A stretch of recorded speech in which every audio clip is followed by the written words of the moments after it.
Welcome back, listeners, to another episode of the Crown and College podcast presented to you by the CSPN. I'm one half of your host, Jeremy, aka Black Dante on Twitter, aka Nigga Mort, aka Vice President Big Knees, aka Raggedy Ass. And as always, I'm joined by my friend and my co host. Hey y'all, it is Tal Bianca XO on Twitter, aka Jacqueline Kerouac, because I'm on the road again, aka Christina Aguilera, because I'm on my way to restart hosting a trivia night here in Portland. How you doing? Well done, friend, well done. We bike. We are back for another week to give y'all hashtag content. On this Gonna be National Left-Handers Day, August 13th is the day we're recording. That is, again, National Left-Handers Day. So shout out to me for being left-handed. Yeah, I was just about to ask you left-handed. Yeah. Yeah, I can't. I listen. God bless y'all, cause I can't do shit with my left hand. So that's the thing we're celebrating.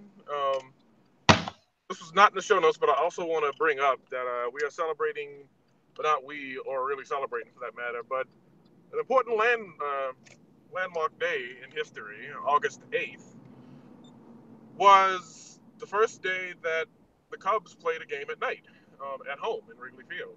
That was August 8th, 1988. They made it nice and easy to remember. That game is notable because it got rained out and postponed. Um, but yes, here's to all of the night games in Chicago, in Wrigley Field, in Wrigley Stadium. Although not really, because again, those neighbors had a really good point as to why they didn't want night games ever. Right. So there, you learned something today. But Left-Handers Day and Chicago Cubs night games. Fun times. This podcast is changing. Fun time. Speaking of changing, let's pay some bills right quick. You're listening to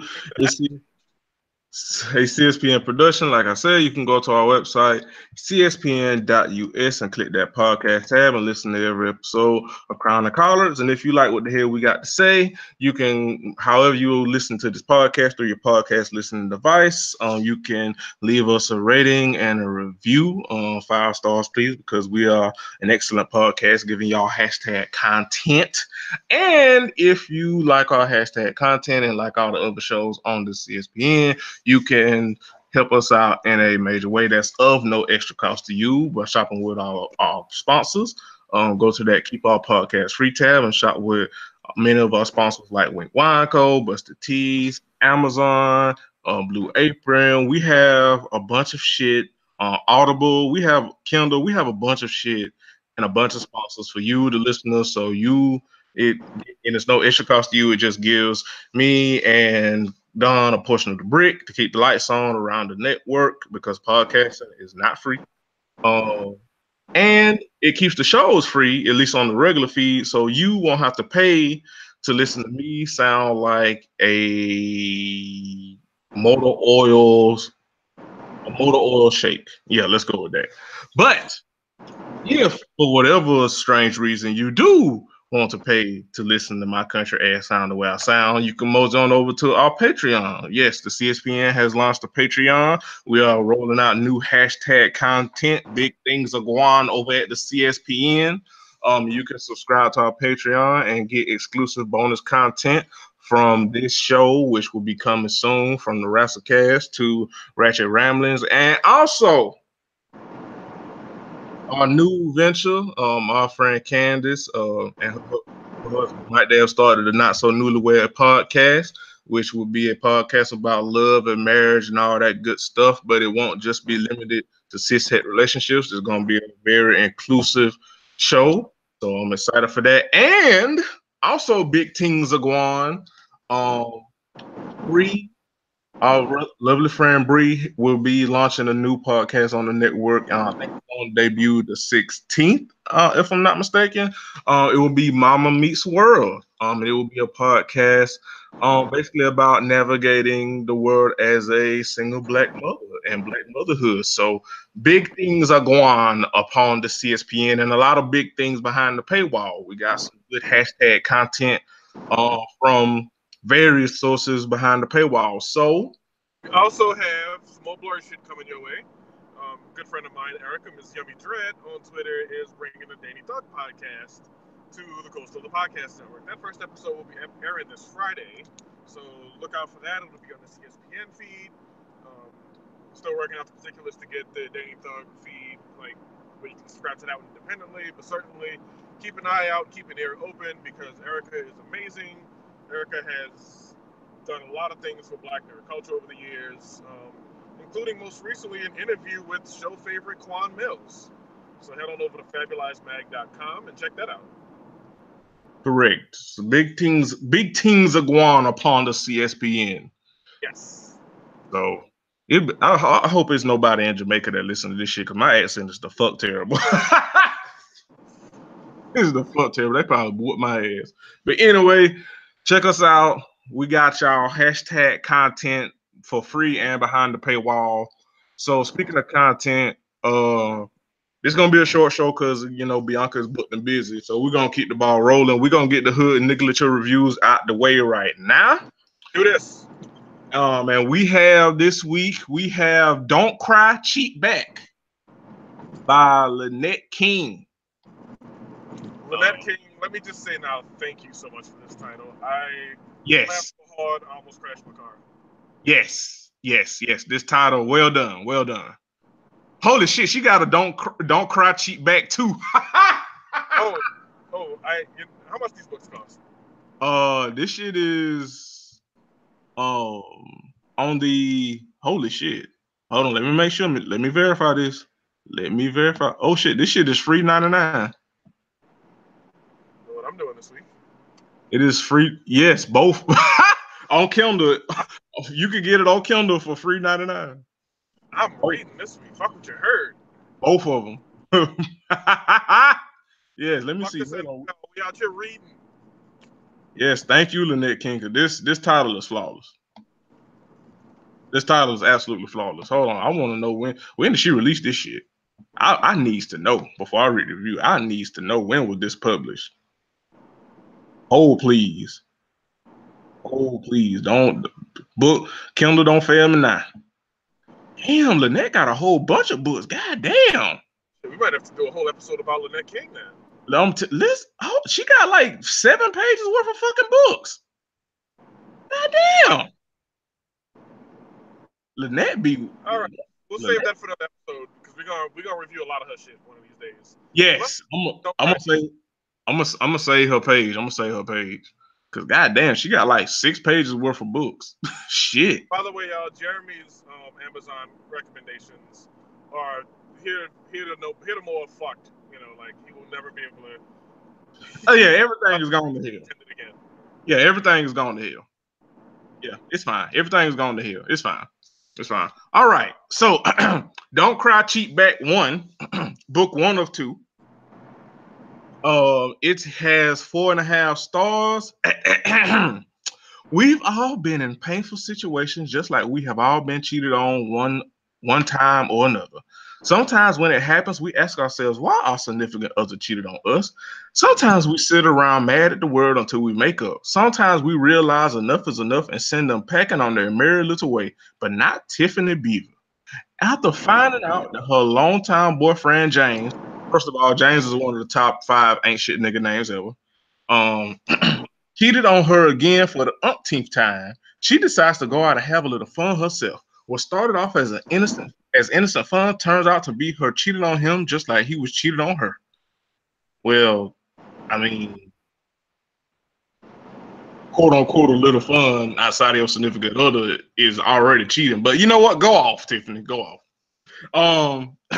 Tiffany was tired of crying, so she decided to cheat back. All right. This is my type of carrying on. Okay. All right. So we got this thing got 79% 5-star rating, 13% 4 stars, 3% 3 and 2 stars respectively, and 2% 1 stars. I'm gonna read the 1 star first. So you know what? Right. We're gonna get this shit out the way now. Okay. 1 star. I will not waste my money to buy any more of this series.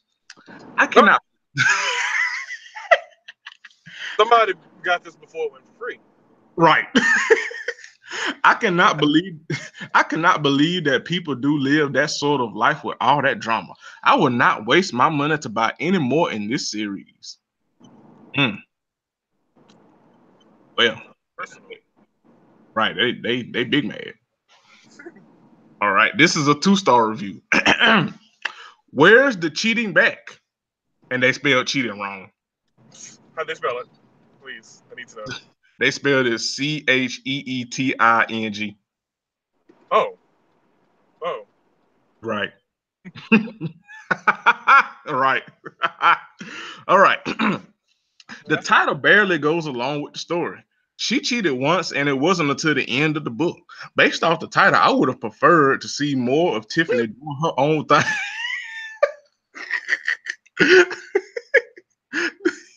I can't believe all this happened over the span of 2 days. Just about everybody in this story is dysfunctional.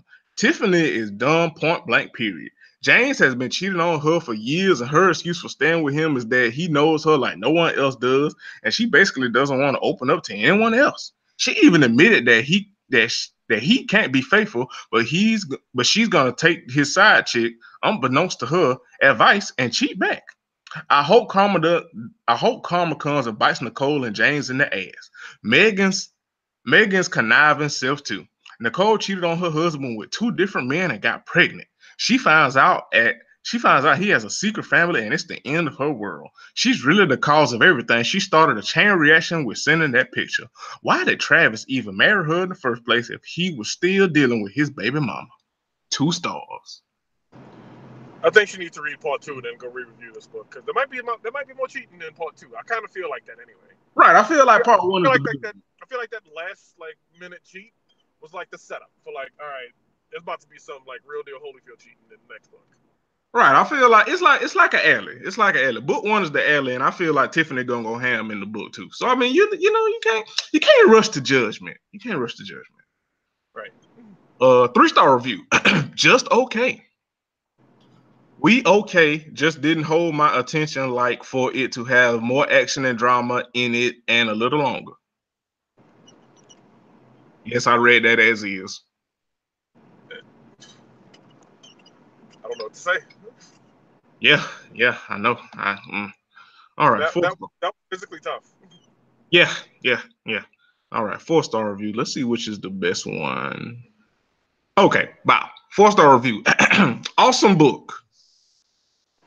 Even though there was a lot going on, I wanted to know everything about everyone, and I enjoyed each character as if I know them. Everybody is cheating, and I mean no one is safe, including the mama. God damn, mama getting it in too? God damn. Well then, okay. All right. Mama got a groove back, I guess. Mama need to get her swerve on as well, I see. Mama getting that monkey worked. You know what? Gather your things and go. Okay, let's see. Oh shit, we got action. 5-star. This is the first one. I bet this is the best one too. From a verified purchase. All right. Somebody got this for free for real. Right. Right. 5 stars. Welcome to Jamesville. Make sure you get a complete physical and your shots are updated. Part 1. Damn.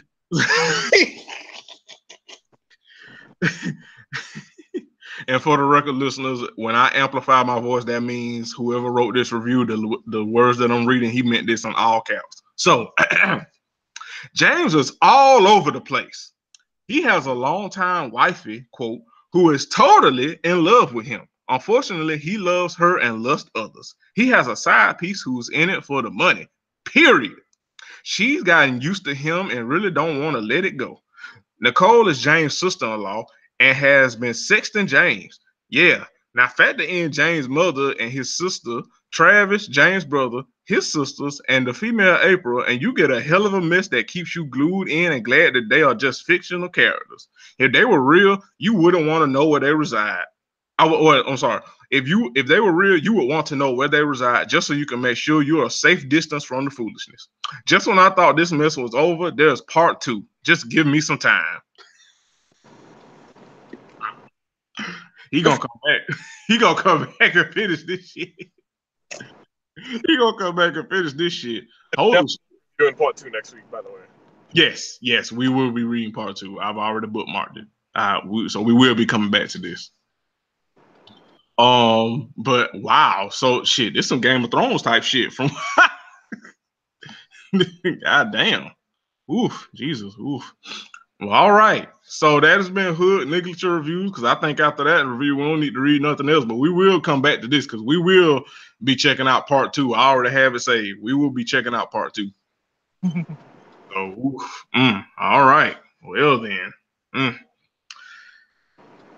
Gotta get the groove. Gotta get your groove on, I guess, But speaking of aunties and things of that nature, we have to send one up for Auntie Aretha Franklin. Yeah. She has been hospitalized, and the update as of right now is we're recording, which is 9:20 Eastern Standard Time. She is not great. Is reports that she is not gravely ill, but that her death is quote imminent, according to people. Sources near the iconic singer told the publication that close friends and family were told that she could go at any time over 2 weeks ago. Quote, she has been ill for a long time. She did not want people to know. She didn't want to make it public. So I've seen things speculating that it might be some sort of cancer, which honestly is kind of that's more or less what it sounds like. But yeah, so let's keep Auntie Aretha lifted up in prayer. Yeah. And One of the, again, Pride Generation's great songstresses is, and yeah, I mean, I struggle for words that like really encapsulate like Aretha Franklin's sort of place in musical history, and why she means as much as she does to such a large group of people. But yeah, this would be a loss that, because I mean, like, she's still active in like music circles. Like, she still yes, discusses music, and she still talks with various singers and performers and things. So that's what really would hurt most about like her loss. It's not like she's just been like away from the music scene for like 20 years or something like that. I mean, she's right there in it, and right. She's very active, very active. So, according to it's gravely ill, but according to the doctors, she may pass. As of this recording, she's still with us. But yeah, keep Auntie Aretha. Like when you think about Auntie, like Aretha Franklin is the quintessential Auntie. You know what I mean? So we're gonna keep her lifted in prayer. And thankfully today, I didn't see. Unfortunately, if she does pass, let's hope that we don't see, the usual headassery of, oh, y'all just became Aretha Franklin fans, and if you do see that type of headassery in the unfortunate event that she may no longer be with us, don't engage, just block those people because they're right. they don't mean you no good. They just want to be They're showing you that they have no actual quarter in your life. correct. And yeah, they don't deserve to start having it now. So get them up out of here. Fuck them niggas. All right, fuck them niggas on the west side. So yeah. So moving right along. So I just happened to stumble across this on Twitter, and I thought it was hilarious. So Twitter does this thing where they have like church signs of the week. I just happened to stumble across it while we was pre-gaming, and some of these are pretty funny.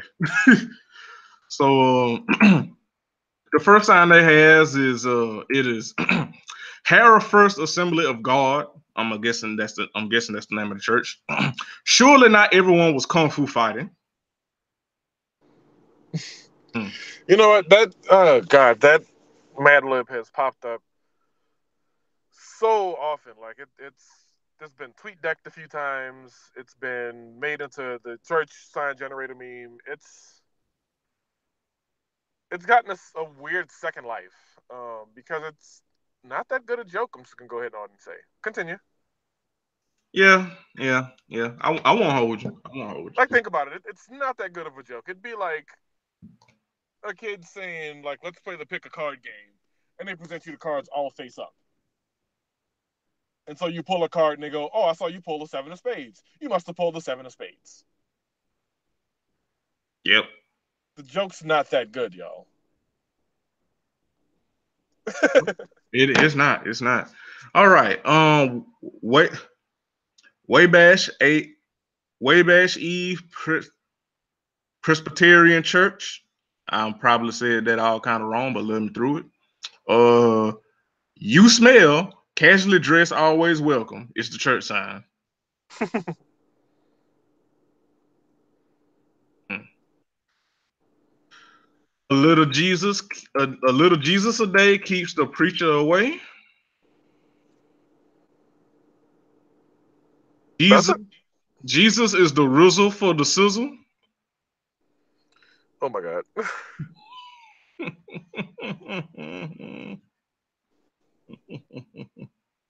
Sin is like a credit card, enjoy now, pay later.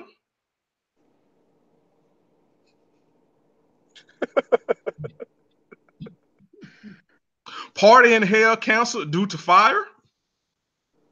Oh my god, that's good.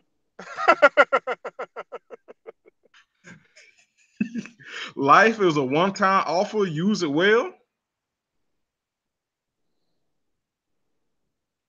Best sausage suffer in St. Louis. Come eat Pastor Thomas wrestler. I guess that's how you say that. Skip rope, not church. Okay. Prevent truth decay. Brush up on your Bible.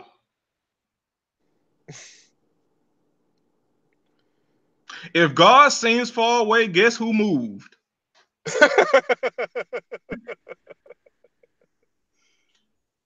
God doesn't need a plan B. Oh, yeah. Okay. Yeah, yeah, yeah, yeah, yeah. Milk to meat, improving your spiritual appetite. You know what? And the last one. Blessed are those who read an online news story to the end before commenting on it. I feel like that's also a stolen tweet, but that's good if even if it is.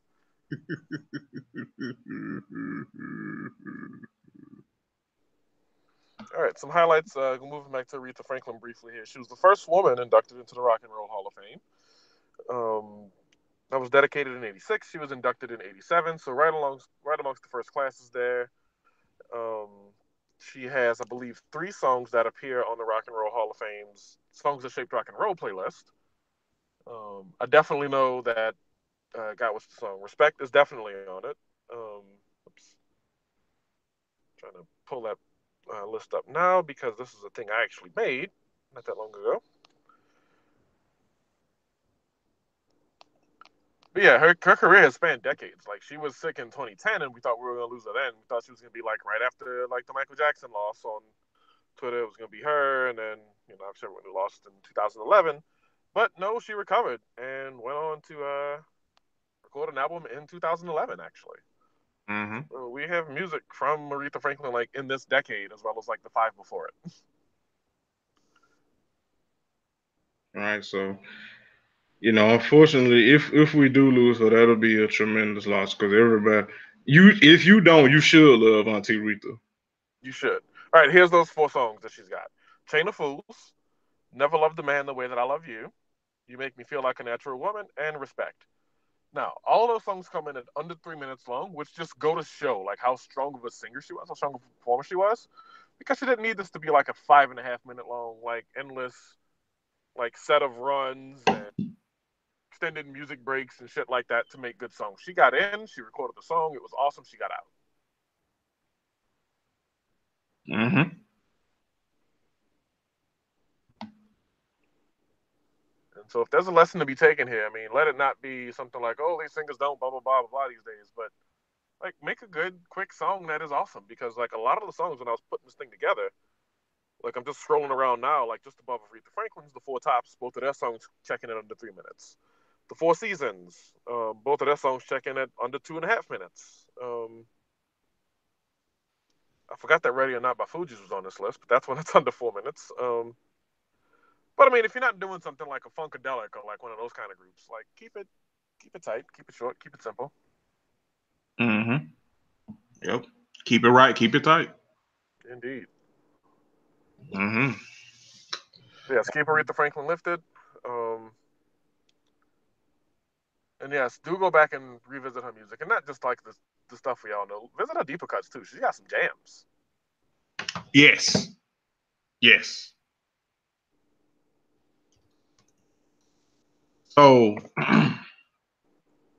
and we gonna get these jokes off news. Some nigga stole a plane. Yes, Friday night. Um, we watched in abject terror, kinda, as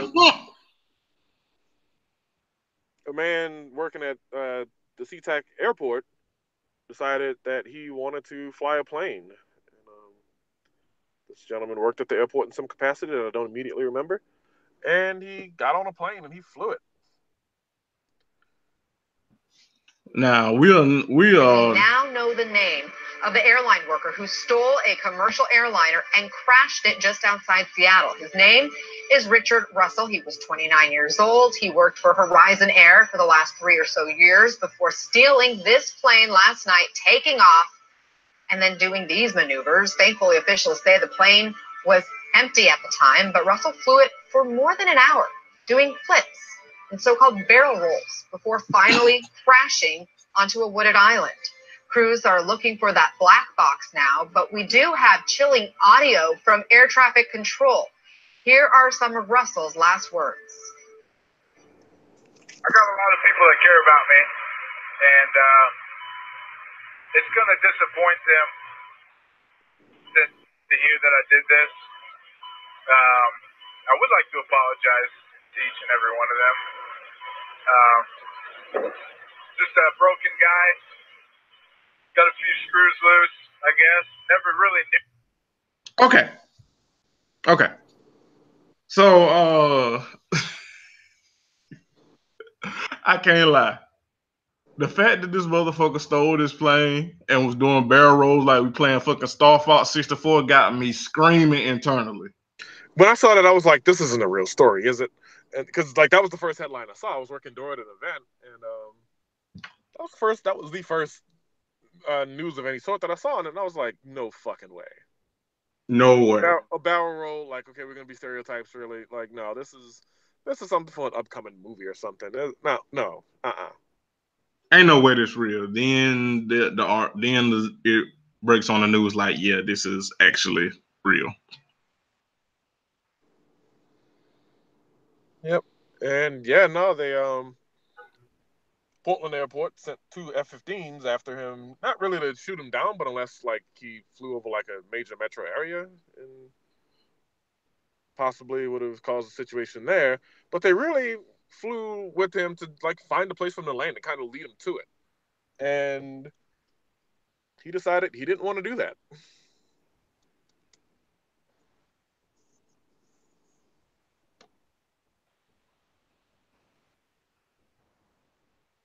Yeah, I just he decided he did not want to do that, and no, he did not. I'm just obviously didn't survive this plane crash. It didn't land safely anywhere.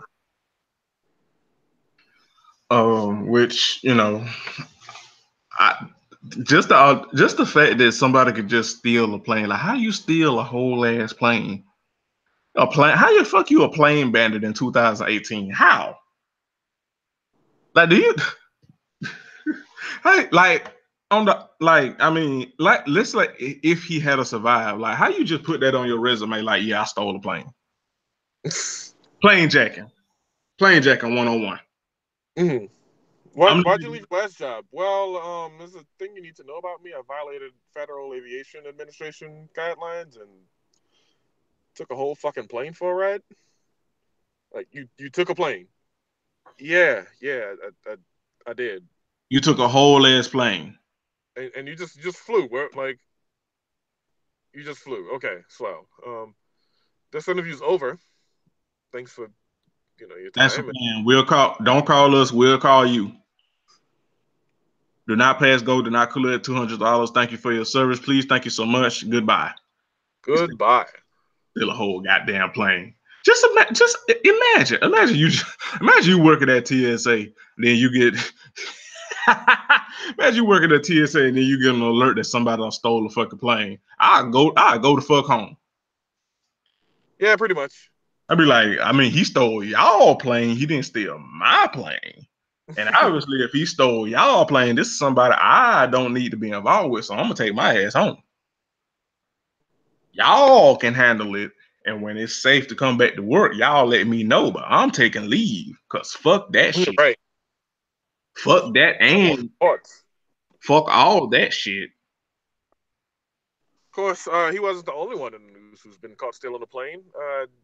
Young man in Utah crashed a small plane into his house and died, which is ridiculous because he was released from jail at about 7:30. Well, he was booked in and he was released on bail. And at about 12:30, so about 5 hours later, he called police so an officer could accompany to his house so he could pick up some belongings. It doesn't say why he was in jail necessarily, but he just gotten out, and so he went and he got some of his belongings. And then at 2:30 in the morning, they get a call that his plane that he stole. Again, we want to emphasize the fact this motherfucker stole a plane and crashed it into the house where his wife and child lived, and he's the only one who died. They got out safely. So you niggas is disgruntled with your women to the point where y'all are stealing planes now. Like, that's a new threshold that I didn't think would be crossed, but I guess here we are. Right. Like, this is some advanced shit. Like, I mean, this is next motherfucker who feels aggrieved by his woman needs to steal a rocket or some shit from NASA. Right. There ain't too much further up to go from here. Right. Even you got to steal a goddamn some nuclear codes or some shit. Like you got. No, that's gonna fuck all of us up. I don't know. We're not stealing nuclear codes, but yeah, you have to steal a small rocket, like one of them personal rockets that Elon Musk is building, and fly that motherfucker into somebody's place of residence, or steal a tank like his Grand Theft Auto. Right. Something. Those can't be nowhere but in military compounds anyway, so that's the next level. Right. Which, I mean, either way, like if you are that inclined that you would do that because, a woman curved you or whatever, first of all, you probably gonna die. So that would be so I mean it'll work out for the betterment of the people that you get shot. So you can't harm anybody. So, I ain't saying, but I'm just saying. Okay, so never mind. He was arrested for domestic violence. And then he was, bailed out and then asked for officer supervision and then went and stole a fucking plane. A whole ass plane. A fucking plane. We have all failed. But speaking of things that won't fail, we're almost out of time. These gonna be some short shows going forward because again, Auntie B is booked and busy, hosting and all that good shit. But we ain't gonna leave y'all hanging. We still gonna get y'all hashtag content, and if you want some bonus, check out the Patreon. We will set a time out of our schedules to record some bonus content. Like I said, we putting the move to bring it back to the Patreon and maybe something else. We don't know, but it would be hashtag content for y'all. And we hope y'all enjoy these shorter but still wonderful episodes going forward.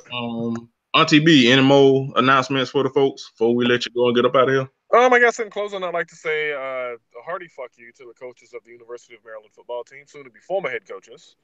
Yes. And coaching staff, because they were doing some shit that just was more or less criminal to the players on that team, which resulted in the death of one of their players.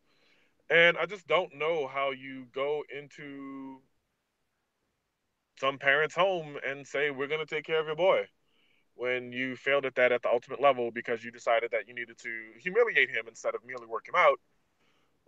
Because workouts have their function. You work out, you do all your running, now and then off season, and get better at it so that you can run more later when the games actually are, being played. And you do it, to win some games, maybe win a trophy, get some, critical acclaim, and keep it moving.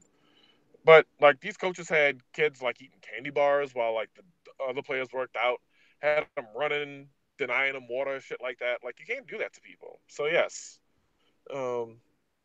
this isn't a referendum on like the University of Maryland program, but it's a referendum on like these coaches. I think the program ultimately can recover from this if they act swiftly and get these coaches the hell out of here and replace them with people who over time build the trust on that peer-to-peer level that shows that, hey, like we're not going to be so essentially violent to your kids. So that's that on that. And also, if you haven't seen him yet, go check out Big Al, Little League. Yes. He hits dingers, and he is a character. Yes. Big Al might be one of my new favorite kids on the internet, like legit. Yes. Well, that's it for this week. We're gonna get up out of here. Be a greater whole, not a hater whole. And we will talk to you all next week. Indeed.